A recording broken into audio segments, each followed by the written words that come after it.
Arike Adekola Part 2 Arike Adekola apá kejì.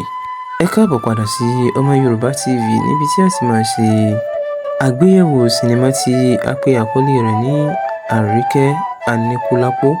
Arike Adekola jẹ́ sinimá tí ó kọ́ni ní ẹ̀kọ́ tí àwọn àgbààgbà àti ìlúmọ̀ọ́ká òṣèré sì kópa nínú rẹ̀.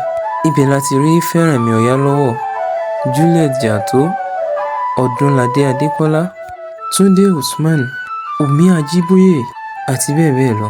Ẹ̀yin olólùfẹ́ sinimá tí a pè àkọlé rẹ̀ ní Arike Adekola, ẹ má gbàgbé láti drop orúkọ favourite actor àti actress yín sí comment section.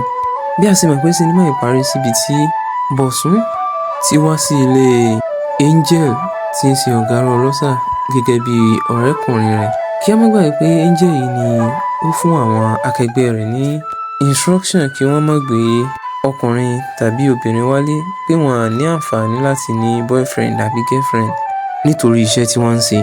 Àmọ́ Angel yìí gan-an ni ó gbé ọkùnrin wálé gẹ́gẹ́ bí ọkọ àfẹ́sọ́nà rẹ̀. Àmọ́ kí a má dènà pẹ̀lú nígbà tí ó di àárín òru, Bọ̀sún jí dìde tí ó sì ń wá ohun tí ò sọnù kiri. Ó ṣí kọ́bọ̀dù rẹ̀ tó fi débi tí agbára Angel wà.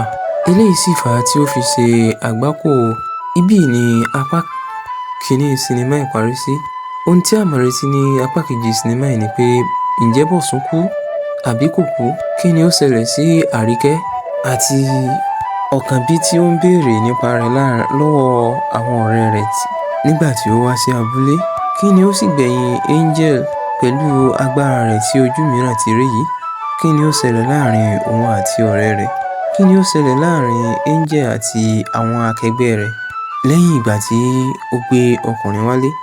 Gbogbo eléyìí ni a máa retí ní apá kejì sinimá yìí. Bákan náà ẹ máa retí apá kejì Arike Adekola ní oṣù yìí sí oṣù tí ó ń bọ̀. Ó dìgbà kan náà.